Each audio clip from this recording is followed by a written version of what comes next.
And now we welcome in none other than Long Beach State head coach Chris Acker to the show. And Chris, what's up, my man? How you doing? I'm doing great. How you guys doing? I appreciate you guys having me on. No, great to see you. How many times have you already gone to Starbucks today? How many times? That's a great question. Actually, I've laid off the Starbucks and I stole a coffee maker out of one of our guys' office, and now it's in my office. So no one will ever know how many times I drink cups of coffee throughout the day. Well, it's cheaper too. That's smart. It's That's much smart cheaper because you can save a lot of money. No question. No question. All right, so give me your take here. You take over a program that's proud, that obviously has had a ton of success over the years. Dan Munson did a really good job last year. Went to the tournament, went to the NCAA tournament, kind of out of nowhere. Nobody expected that, and you take over a group that is pretty much decimated, right? I mean, brand new team. What's it been like? It's been exciting. It's one of those deals where you wanted everybody to come back, of course, but when you have the opportunity to coach a brand new group, there's really cool things involved with that. You get to impose, your culture and your element of what you deem as toughness, and you also get to articulate to the guys the opportunity that they have. It's a very similar opportunity that I have. Some of these guys have been counted out. They haven't had the opportunity to play in other places like they wanted to. We get to instill what we believe to be a culture that wins championships as far as how we defend and rebound and take care of the basketball. And you get tremendous buy-in because ultimately everybody wants to play and they've never played for. So you can get to where you're trying to get to faster by holding their feet to the fire on a day-to-day basis. Chris, good to see you, man. It's always great hanging out with you. Yeah, man. Yeah. I got to ask, you're talking about this blank slate. You've had a lot of challenges here, I'm sure. I'm curious what your recruiting philosophy was here, getting the job in the spring, a completely new team. You've signed 10 new guys, only three returners. I believe you've got 9 transfers, I think 6 Division I, 3 JUCO. What was your philosophy in trying to start with this blank slate to just completely start over again for Long Beach State? No, that's a great question. In the current climate of college basketball, with the NIL space, there's always the risk of recruiting guys that have the opportunity to leave the year before. So the thought process was I didn't want to come in and have a bunch of grad transfers on the roster and pretty much put ourselves in position to have to do the same thing next year, which is go out and try to get 11 guys in a month and a half. So we wanted to have the opportunity to retain guys. And so, honestly, behind the scene, I wanted guys that had played at high major programs or at least were on the floor and had opportunities to play in programs. But the high major part of it was, they've been through the battle. They've been in elite practices. Ramel Lloyd's a good example of that. He played in Nebraska. They went to the NCAA tournament. He didn't play, but he knows what it needs to look like. And so that was pretty much the philosophy. We figured if we can get this NIL piece under control and get it figured out here, then we have the opportunity to retain those guys. And the culture that we're establishing, we would be able to build upon that next season. But ultimately, that was the philosophy behind it. I also didn't want to come in and bring in a bunch of freshmen and put ourselves in a position where we were teaching them how to actually play basketball day in and day out. So we wanted some experience, but we wanted the opportunity to have guys that we can bring back the following year so we weren't reteaching the culture next year. Chris, I've been a huge Devin Askew fan back when he was in high school, to be honest. I remember seeing him in Colorado Springs, and he just won. He won, and he's had a tough college career, some injuries, bounced around, obviously. Kentucky, Texas, Cal. Now you get him at the end here of his college career. How have you kind of dealt with getting his confidence back, probably getting him healthy, and trying to get him to understand that this is it for him and he can end his college career on a high? I think that's just it. Dev is a competitor. Like you said, he is a winner, and he wants to be really good. And I think just being the last coach that's going to coach him in college basketball. The confidence comes from his experiences and the work that he puts in. He's had tremendous experiences. He's competed at the highest level, so he knows what it needs to look like. It's just about us giving him the opportunity to be himself, but also teaching him, how to run a team and how to be an impact guy in a program. It's a much different state of mind when you're a guy fitting into a role. Here at the beach, we're expecting him to be an impact guy, a guy that can come in and pretty much run the show, but understand how to pick and choose his moments, when to score, when to get others involved, and also how to communicate with guys, when they're not doing well, and really focusing and worry about how the other guys are doing, not be consumed with himself. And so he's taken on that challenge. He's been a pleasure to work with. He's been healthy. And I think he's excited. And I think that's the most important thing, is to keep him excited, keep him motivated, and continue to encourage him, but hold him accountable to what he says at the end of the day he wants to accomplish, which is being a professional basketball player.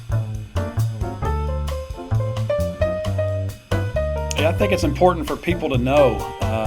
You should get your props here. A lot of people think, oh, this is a rookie head coach.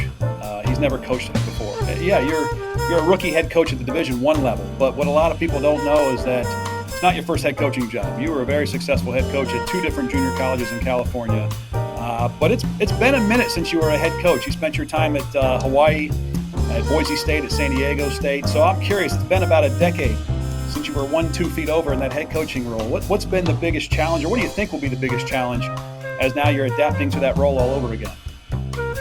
Well, I work for some of the best coaches in college basketball, Ron Gannett, Leon Rice, and Brian Dutcher.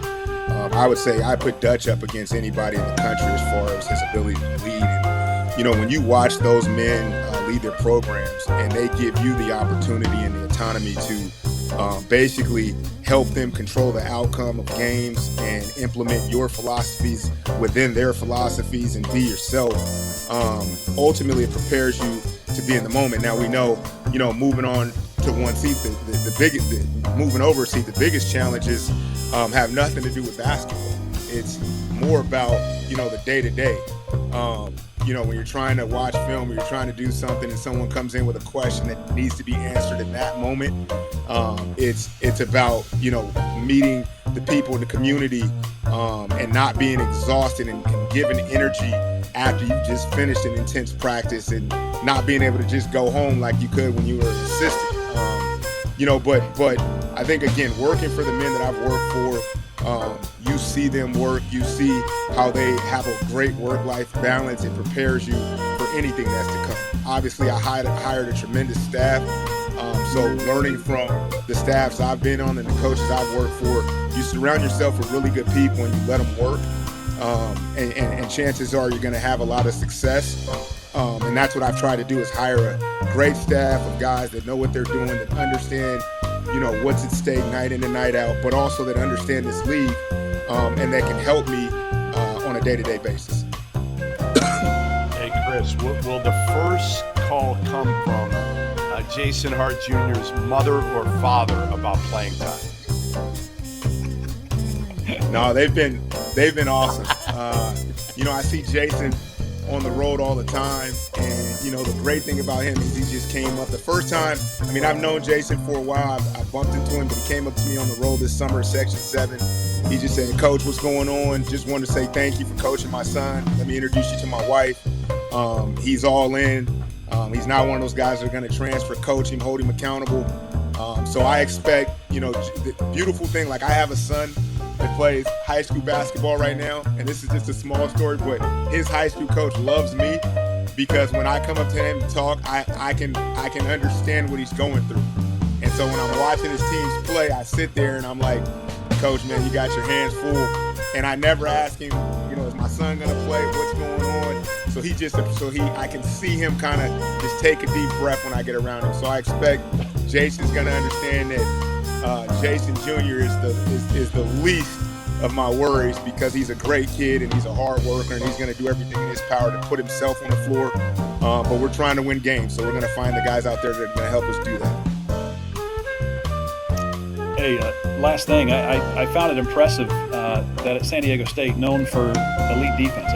Every college basketball fan knows San Diego State's known for elite defense. But under your guidance, you guys were top 50 in offensive efficiency. So I'm curious, is there any kind of sneak peek, without giving up your secrets, what's the sneak peek into Chris Acker's offensive and defensive team at Long Beach State?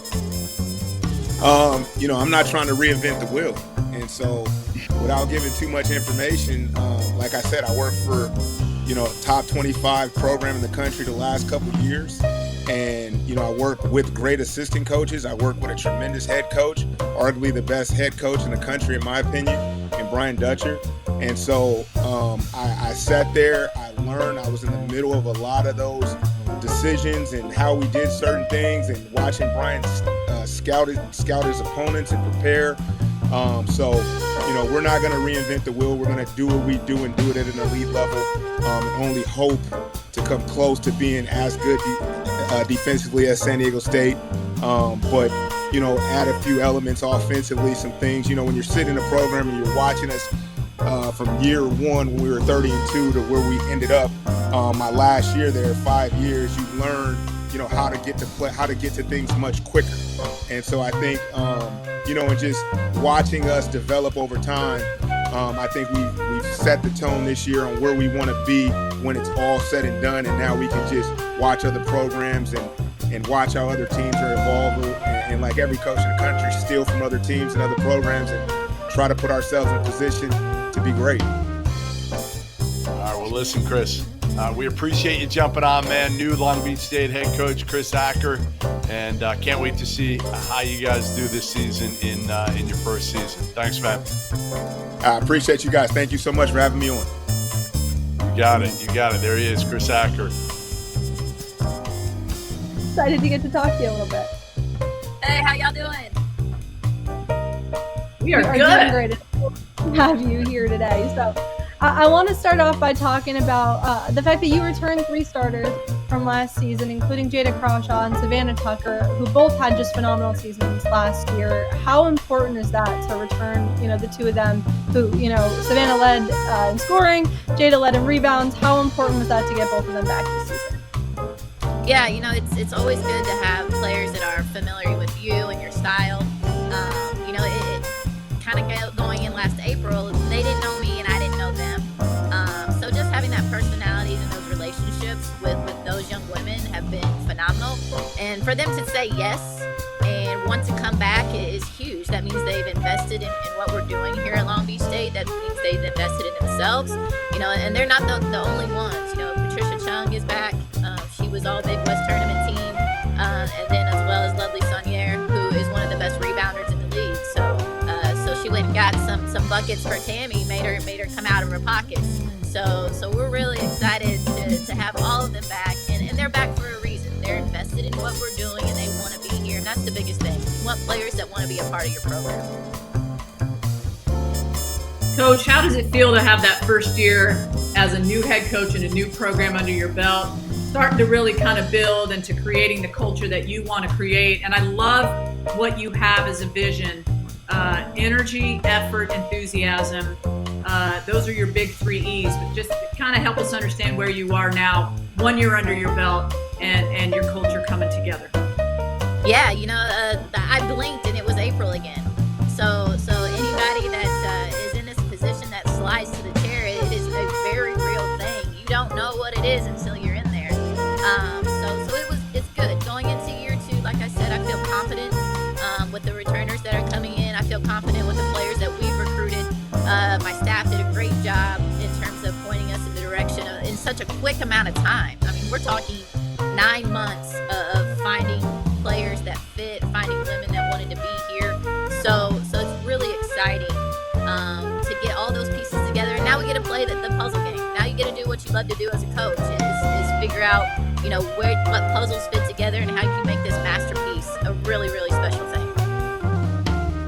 What's the biggest thing you learned about the Big West in your first season of the conference? Yeah, I think it was the travel. That was very, very different. The Thursday game, the Saturday game, the turnaround. I'll tell you this, it was something I was not used to until postseason. The other places I have been, you get at least 2 days prep and sometimes 3 or 4 days prep. So what these women do, what these coaches do, it just made me have such a respect for what this conference is all about and the competition that this conference has amongst coaches and players. There's not a lot of players that do this in the country that play at this level. So I think it's an attribute to the women that say yes. It's an attribute to the coaches that say yes to being in this conference and give it the best thing that they can put on the court. And it's enjoyable. Women's basketball is great here in Southern California and great in California as well as Hawaii. So people got to recognize that the Big West, it might have local players in the state of California, but we're bringing in big time basketball and helping our kids grow on and off the court. Well, Coach, speaking of big time basketball, you got 10 or 12 deep, right? You understand that y'all want to play pretty fast. You might be a little bit taller. You might be a little longer than last year. Kind of help us understand scout-wise what you think you'll be able to do. I mean, you talked about recruiting. You are elevating players, and that is going to bring you more wins on your schedule with the 10 to 12 deep roster, no question. Yeah, we're like I said, we're super excited. We've got 8 newbies coming in. We're kind of the United Nations, maybe, of Long Beach State. So we have a variety of kids from different places. We have Sweden, Spain, Great Britain, Australia, as well as some players from out of state in Atlanta, Indianapolis, Indiana.